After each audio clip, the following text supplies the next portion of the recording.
दोस्तों, एक बार की बात है। देवी सत्यभामा भगवान श्री कृष्ण के पास आती हैं और उनसे पूछने लगती हैं, हे स्वामी, आज मेरे मन में शंका निर्माण हो रही है। कृपया आप मेरी शंका का निवारण कीजिए। भगवान श्री कृष्ण कहते हैं, हे प्रिय, तुम्हारे मन में जो भी शंका हो, निसंकोच होकर पूछो। तुम्हारी हर शंका का निवारण करना मेरा कर्तव्य है। तब देवी सत्यभामा बड़ी प्रसन्नता से पूछने लगती हैं, हे प्रभु, आपकी हम तीनों पत्नियां पहले आपको भोजन कराती हैं, फिर भोजन करती हैं, नित्य आपकी सेवा करती हैं, आपके चरण दबाती हैं, किंतु हे प्रभु, क्या पत्नी को पति के साथ अथवा पति को पति से पहले भोजन करना चाहिए? क्या ऐसा करना उचित होता है? शास्त्र में इस विषय में क्या कहते हैं? हे प्रभु, ऐसा वह कौन सा पाप है जिसे करने से स्त्री नरक में जाती है? कृपया आप मेरी शंका का समाधान कीजिए। भगवान श्री कृष्ण मुस्कुराते हुए कहते हैं, सत्यभामा, आज तुमने समस्त मानव जाति के कल्याण के उद्देश्य से बहुत ही महत्वपूर्ण प्रश्न किया है। हे देवी, तुमने जो प्रश्न किया है उसका समाधान देवी सत्यभामा सुदेवा की कथा सुनाने से प्राप्त हो जाएगी। तुमने जो प्रश्न किया है उसका समाधान देवी सुदेवा की कथा सुनने से ही प्राप्त हो जाएगी। देवी सत्यभामा कहती है, हे प्रभु, यह रानी सुदेवा कौन थी? उनका आचार विचार कैसा था? मेरे मन में उनके विषय में जानने की जिज्ञासा निर्माण हो रही है।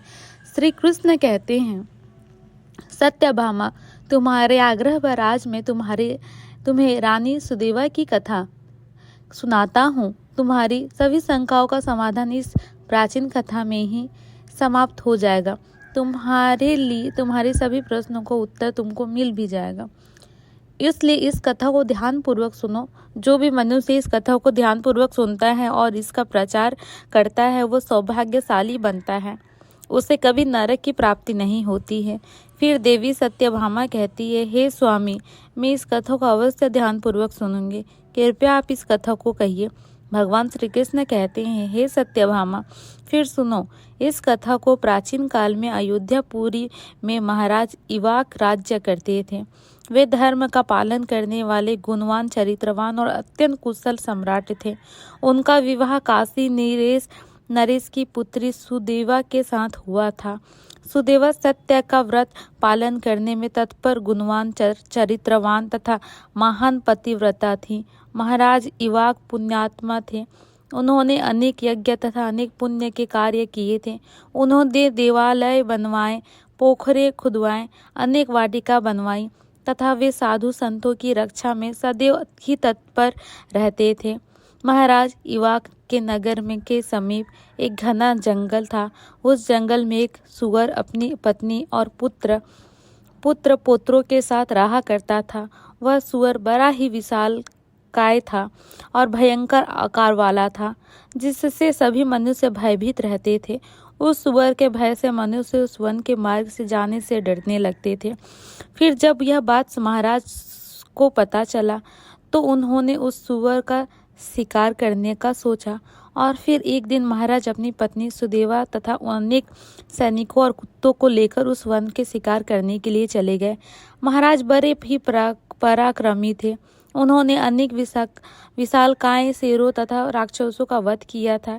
इसलिए वे इस भयंकर सुअर के नगरवासियों की रक्षा करने के लिए उस वन में सुअर का शिकार करने के लिए आ गए।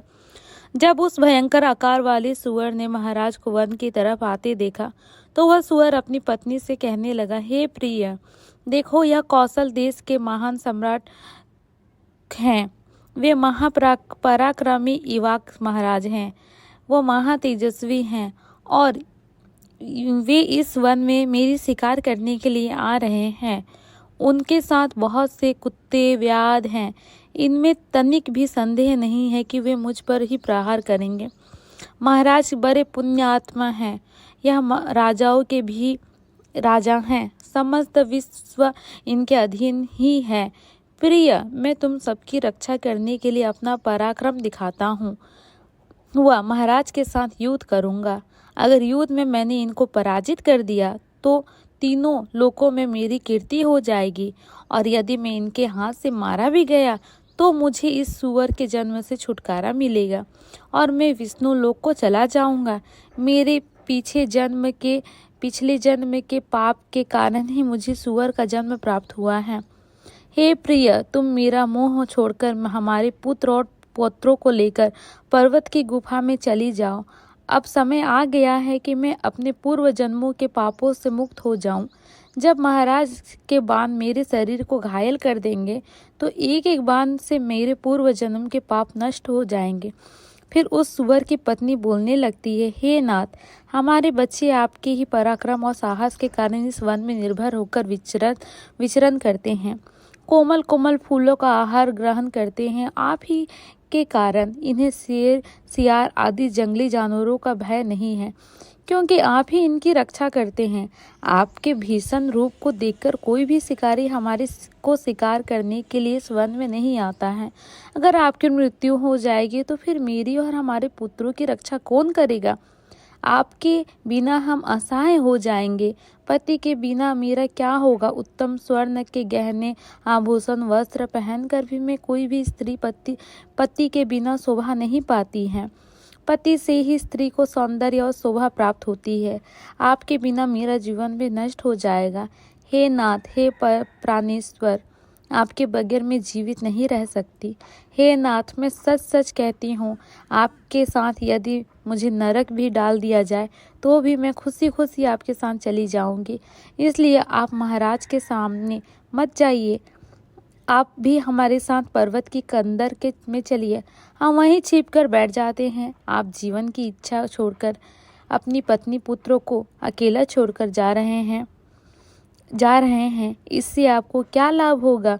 फिर वह सुअर कहता है, हे प्रिय, तुम वीरों के धर्म को नहीं जानती हो, इसलिए ऐसा कह रही हो। यदि शत्रु वीरों को ललकारा है, युद्ध के लिए निमंत्रण देते हैं, तो वीर पुरुष को लोभ और भय से कायर की भांति ऐसे छिपकर नहीं भागना चाहिए। ऐसे पुरुष को 100 गुना, 1000 गुना युगों के लिए कुंभी पाक नरक में डालकर पकाया जाता है। वीर पुरुष अगर शत्रु का सामना करता है और लड़ते हुए वीर गति को प्राप्त होता है तो उसके मृत्यु के बाद दिव्य लोकों की प्राप्ति होती है। आज महाराज इवाक हमारे पास युद्ध करने के लिए आए हैं। वे हमारे अतिथि हैं और अतिथि का अनादर नहीं करना चाहिए। अतिथि का आदर साक्षात भगवान विष्णु का अपमान होता है। अतिथि का अगर अनादर हम लोग करेंगे तो इसलिए उनके साथ युद्ध करना मेरा कर्तव्य है। फिर वह सुअर की पत्नी बोलती है, हे प्राणनाथ, ठीक है, यदि आप महाराज के साथ युद्ध करना चाहते हैं तो मैं भी आपके साथ रहकर आपका पराक्रमण देखूंगी। इतना कहकर उस सुअर की पत्नी ने अपने पुत्रों को बुलाकर कहा, हे पुत्र, मेरी बात सुनो। आज युद्ध भूमि में अतिथि आए हैं, उनका सत्कार करने के लिए और उनसे युद्ध करने के लिए तुम्हारे पिताजी जा रहे हैं। उनके साथ मैं भी जा रही हूँ, इसलिए तुम सभी अपने भाइयों को लेकर पर्वत की गुफा में जाकर छिप जाओ। महाराज इवाक बड़े बलवान हैं, वे इस युद्ध में हमारे संहार कर डालेंगे, इसलिए तुम लोग यहाँ से भाग जाओ और अपने प्राण बचाओ। फिर वहाँ सुअर के छोटे छोटे बच्चे बोलने लगे, हे माँ, जो पुत्र अपने माता पिता को संकट में छोड़कर भाग जाते हैं वे महापाप होते हैं, उन्हें घोर नरक में डाला जाता है। जो निर्दय पुत्र अपनी माँ का दूध पीकर उसे दुख में छोड़कर भाग जाता है, जो पुत्र अपने बाप को विपत्ति में देखकर छोड़कर चला जाता है, वो कीड़ों से भी भरे हुए दुर्गंधि युक्त नरक में गिरता है। इसलिए हे माँ, हम लोग आपको छोड़कर नहीं जाएंगे। फिर वह सुअर अपनी पत्नी, उसकी पत्नी और उसके बच्चे सभी युद्ध के लिए तैयार हो जाते हैं और युद्ध भूमि की ओर निकल पड़ते हैं। सभी छोटे छोटे सुअर अपने पिता और अपनी माता की चारों ओर से रक्षा करने लगते हैं।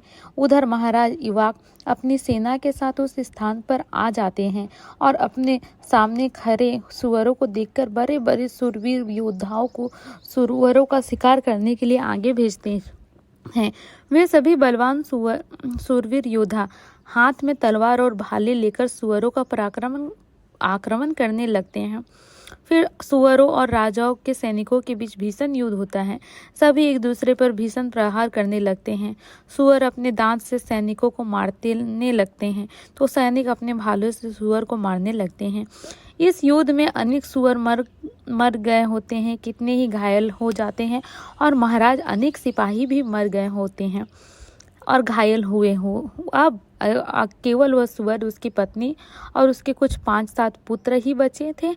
अपने सभी पुत्रों को मरा हुआ देखकर सुअर की पत्नी भयभीत हो गई और अपने पति से कहने लगी, हे नाथ, मुझे और इन बालकों को लेकर यहाँ से चलो, नहीं तो हमारा वंश नष्ट हो जाएगा।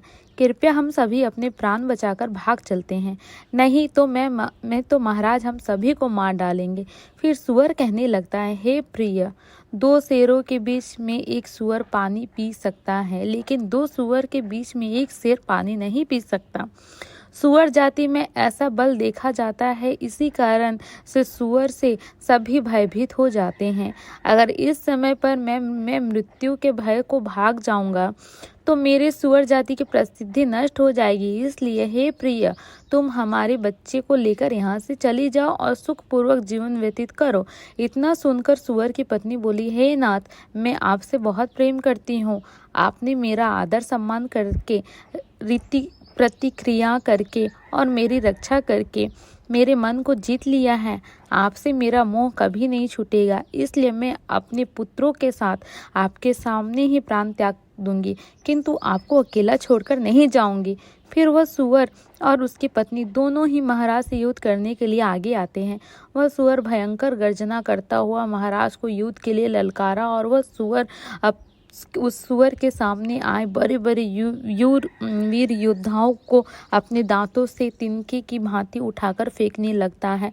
अपने सैनिकों को मरता हुआ देखकर महाराज को क्रोध आ जाता है और वह अपना धनुष निकालकर उस सुअर पर बड़े वेग से आक्रमण करते हैं। महाराज का एक बाण तीव्र गति से जाकर उस सुअर के शरीर में घुस जाता है और वह सुअर जमीन पर गिर जाता है। फिर महाराज उस पर प्रहार करते हुए और सुअर को मार डालते हैं और सुअर से के मरते ही उसके प्राण निकलते हैं और विष्णु लोक को चली जाते हैं। फिर महाराज के सैनिक अपने हाथ से भाले लेकर उस सुअर की पत्नी को मारने के लिए उसकी ओर जाने लगते हैं। सुअर की पत्नी अपने बच्चों के सामने खड़ी हो जाती है और बच्चों से कहती है, बच्चों, मैं जब तक यहाँ पर खड़ी हूँ तुम यहाँ से भाग जाओ।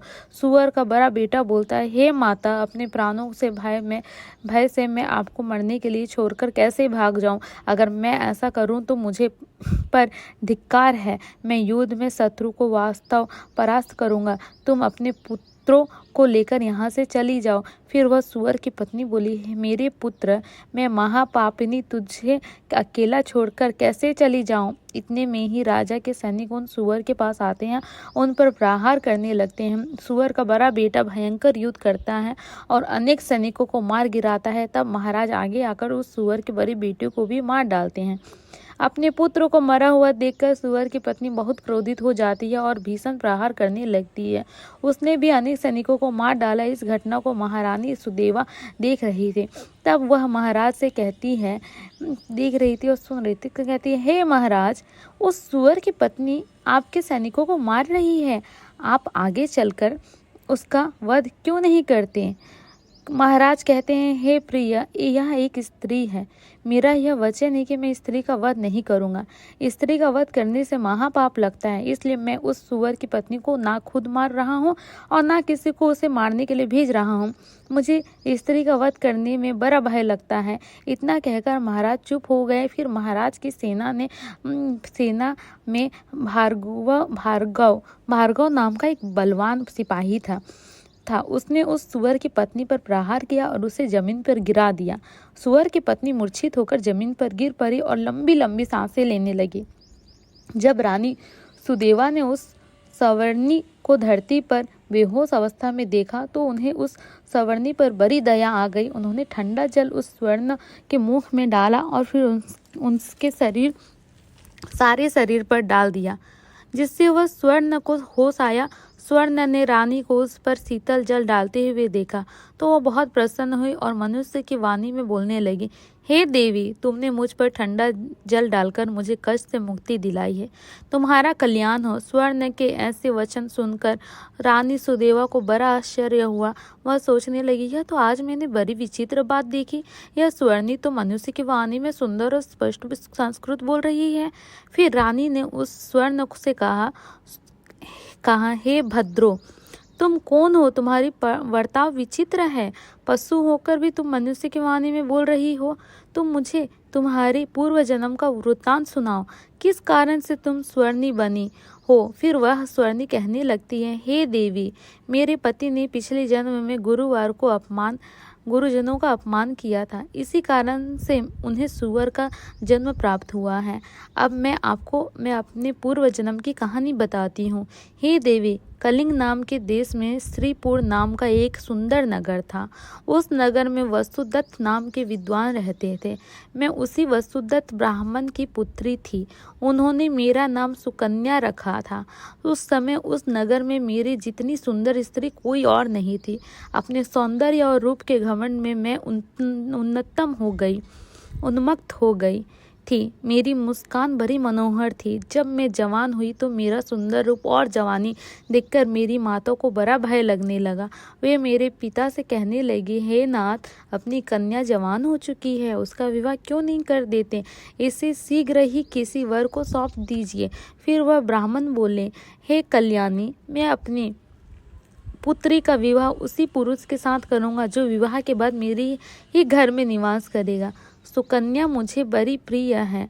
मैं इसे अपनी आंखों से दूर नहीं होने देना चाहता।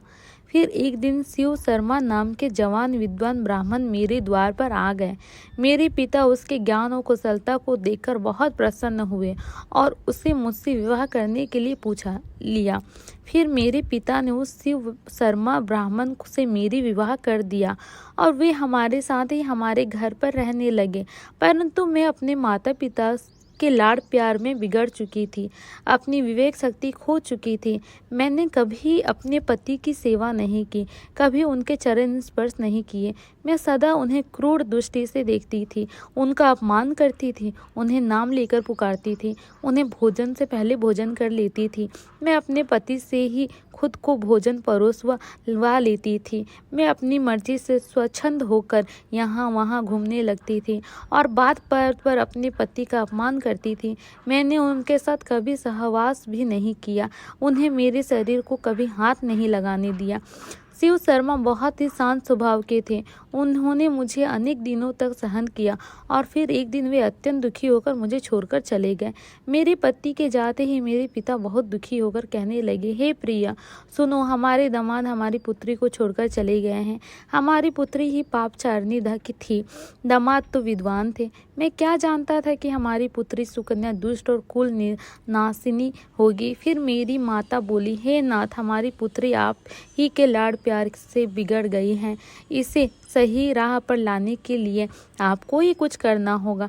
पिता के घर में रहने वाली कन्या दुराचारी बन जाती है, इसलिए कन्या को कभी घर में नहीं रखना चाहिए, उसे उसके पति के पास ही रखना चाहिए।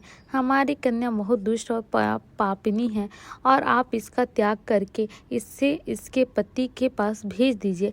इस प्रकार से माता के वचन सुनकर मेरे पिता बहुत क्रोधित हुए और मुझे कहने लगे, हे दुष्टा, हमारे कुल में कलंक लगाने वाली दुराचार, तेरे ही कल्याण शिव शर्मा हम सबको छोड़कर चले गए, इसलिए तेरा पति जहाँ पर है तू वहीं पर चली जा, अथवा तुझे तो जो स्थान अच्छा लगे वहाँ पर चली जा। फिर मैं अपने घर को छोड़कर चली गई। बाहर जाने पर मुझे लोग कुलता, पापिनी, दुराचार कहकर संबोधन करने लगे, इसलिए मैं अपने पति को ढूंढते हुए वन चली गई। फिर एक दिन वन में एक कुटिया के सामने जाकर खड़ी हो गई और भिक्षा मांगने लगी। वहाँ पर उस कुटिया में रहने वाली मंगला नाम की स्त्री ने मुझे देखकर अपने पति से कहा, हे स्वामी, द्वार पर एक दुखिया दुबली पतली स्त्री भिक्षा मांगने के लिए आई है। मंगला का पति शिव शर्मा ही था जिन्होंने मेरा त्याग किया था। मुझे देखकर उन्होंने मुझे पहचान लिया और अपनी पत्नी से कहने लगा, हे प्रिया, यह मेरी पहली पत्नी सुकन्या है जो मुझे बहुत प्रिय थी, इसलिए तुम इसका आदर सत्कार करो और इसे अपने घर में स्थान दो। फिर मंगला ने अपने पति की आज्ञा का पालन करते हुए मुझे घर के अंदर बुला लिया और मुझे पहनने के लिए वस्त्र दिए। फिर एक दिन मैं बैठकर मंगला के अच्छे स्वभाव का और मेरे दुष्ट स्वभाव का विचार करने लगी और मुझे बड़ा दुख होने लगा। अधिक चिंता करने के कारण मेरा हृदय फट गया और उसी क्षण मेरी मृत्यु हो गई। फिर यम के 2 दूत उस स्थान पर आ गए और मुझे उठाकर यमलोक ले गए। वहां पर यमराज ने मेरा लेखा जोखा देखा। यमदूतों से कहा, हे दूतों, इस पापनी स्त्री ने अपने पति की बहुत अपमान किया है। यह पति से अपने ही भोजन कर लेती थी, पति से पहले अपने पति को नाम से बुलाती थी, उससे घर के काम करवाती थी। इसलिए इस पापी स्त्री को ले जाकर नरक में डाल दो। फिर यमदूत मुझे नरक में ले गया और उन्होंने मुझे जलते हुए अंगारों में डाल दिया। लोहे के जलते हुए पुरुष बनाकर मुझे उन्हें आलिंगन दिलवाया। वहाँ नरक में मुझे अनेक वर्षों तक कष्ट भोगने पड़े। फिर नरक की सजा भुगतने के बाद यमराज ने मुझे सवर्णी के जन्म से सुअर के जन्म में डाल दिया।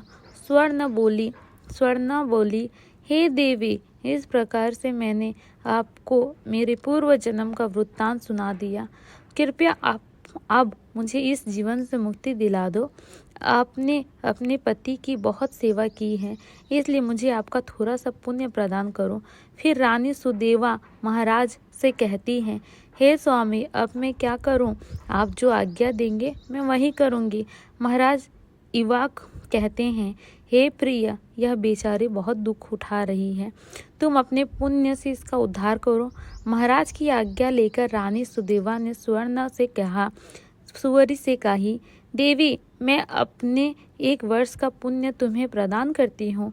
रानी के इतना कहते ही उस स्वर्णा को प्राण चले गए और उसके शरीर से एक दिव्य स्त्री प्रकट हुई और फिर वह महारानी और महाराज को नमस्कार करके विष्णु लोक को जाने लगी। भगवान श्री कृष्ण कहते हैं, हे सत्यभामा, इस प्रकार से मैंने तुम्हें यह महान कथा सुनाई है। तुम्हें तुम्हारे सभी प्रश्नों के उत्तर भी मिल गए होंगे। देवी सत्यभामा कहती है, हे स्वामी, आपने आज मुझे बहुत ही पवित्रता कथा सुनाई है और मेरी सभी शंकाओं का निवारण भी किया है। तो दोस्तों, उम्मीद है आपको यह कथा पसंद आई होगी। कथा कैसी लगी कमेंट करके ज़रूर बताइए। जानकारी अच्छी लगी हो तो वीडियो को लाइक करिए, चैनल को सब्सक्राइब करिए और कमेंट बॉक्स में श्री कृष्ण ज़रूर लिखिए और चैनल को सब्सक्राइब करना ना भूलिए। Thank you friends.